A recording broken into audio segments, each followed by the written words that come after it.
राष्ट्रवादी काँग्रेस शरद पवार पक्षाच्या आढावा बैठकीनंतर पत्रकारांशी संवाद साधताना अल्पसंख्याक सेलचे जिल्हाध्यक्ष रईसभाई अलवी यांनी पुरोगामी विचारांच्या लोकांना संघटित करून पक्ष अधिक बळकट करू असे सांगितले। यावेळी जिल्हाध्यक्ष सुरेश बने, नवनियुक्त तालुकाध्यक्ष अविनाश केळकर, महिला जिल्हाध्यक्षा दीपिकाताई कोतवडेकर, ओबीसी जिल्हाध्यक्ष वासुअप्पा मेस्त्री, जिल्हा उपाध्यक्ष अशफाक महमूद तांबे, जिल्हा उपाध्यक्ष दत्ताशेठ पवार, अल्पसंख्याक जिल्हा सचिव मजिदभाई तांबे व अल्पसंख्याक जिल्हा उपाध्यक्ष इमदादभाई चौगुले उपस्थित होते। काय म्हणाले रईसभाई अलवी, पहा कोकण समाचार न्यूज चॅनलवर। नाराजी दिसून येते। मुरार आडरेकरांनी राजीनामा दिलेला आहे। रईसभाई काय सांगाल? साधारणतः बघायला गेलं तर एवढा मोठा पक्ष आहे, पवार साहेबांना मानणारा वर्ग जो आहे तो फार मोठा आहे आणि एका घरात भांडायला लागणार आणि ते सगळं नॅचरलच आहे। मुरादभाईंनी त्यांच्या काही कारणास्तव राजीनामा दिला आहे।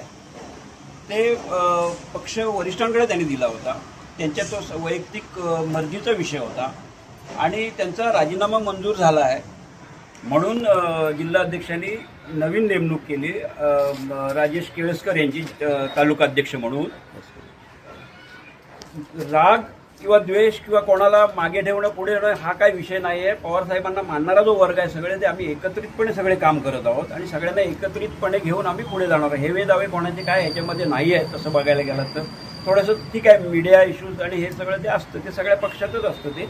पण आत्ता आम्ही ह्यासाठी जमलेलो आहोत आणि ह्यासाठी आजची जी बैठक होती आमची ती येणार आता आमचं हे नियुक्तीपत्र वगैरे आम्हाला द्यायचे आहेत, नवीन नियुक्त्या आहेत, आमचे प्रवेश आहेत, फार मोठ्या प्रमाणात आम्ही आता प्रवेश घेतोय आणि त्यामुळे हे सगळे नियोजनासाठी आज आमची ही बैठक होती। मुरादभाईंचं असं म्हणणं येतं की जिल्हाध्यक्ष जे आहेत त्यांनी म्हणजे बारकेश्वर बनेने उदय सामंतांच्यावरती खालच्यामध्ये टीका केली म्हणून त्यांना ते पटलं नाही म्हणून ते राजीनामा दिला। काय सांगाल?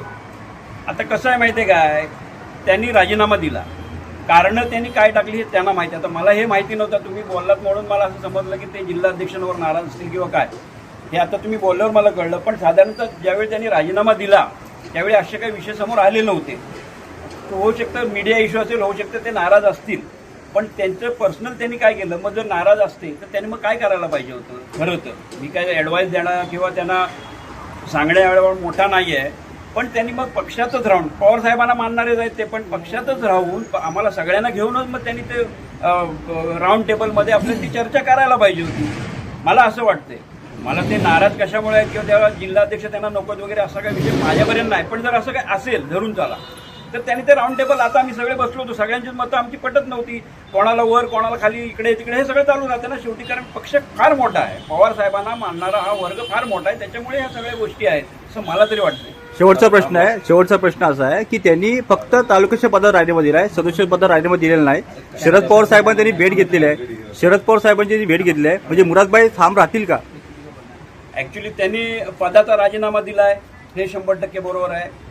पक्षाचे सदस्य आजही आहेत आणि असं नाही की त्यांना आम्ही डावलणार आहोत किंवा त्यांनी राजीनामा दिला आहे म्हणून आम्ही त्याला अजिबात नाही, वेलकम आहेत ते आजही। माझ्या मते ते काय कारणास्तव ते आले नाही आहेत, काय ते पवार साहेबांना जे मानणार आहेत, नुसतेच मुराद आडरेकर असा विषय नाही, पण पवार साहेबांना मानणारा जो वर्ग आहे तो सगळ्यांना आम्ही बरोबर घेऊन चालणार आणि पुरोगामी विचाराची जी लोक आहेत त्यांना आम्ही जोडत पुढे जाणार। ओके, आपण पाहत होता कोकण समाचार न्यूज चॅनल। जलद गतीने घडामोडी पाहण्यासाठी चॅनलला सबस्क्राईब करा। धन्यवाद।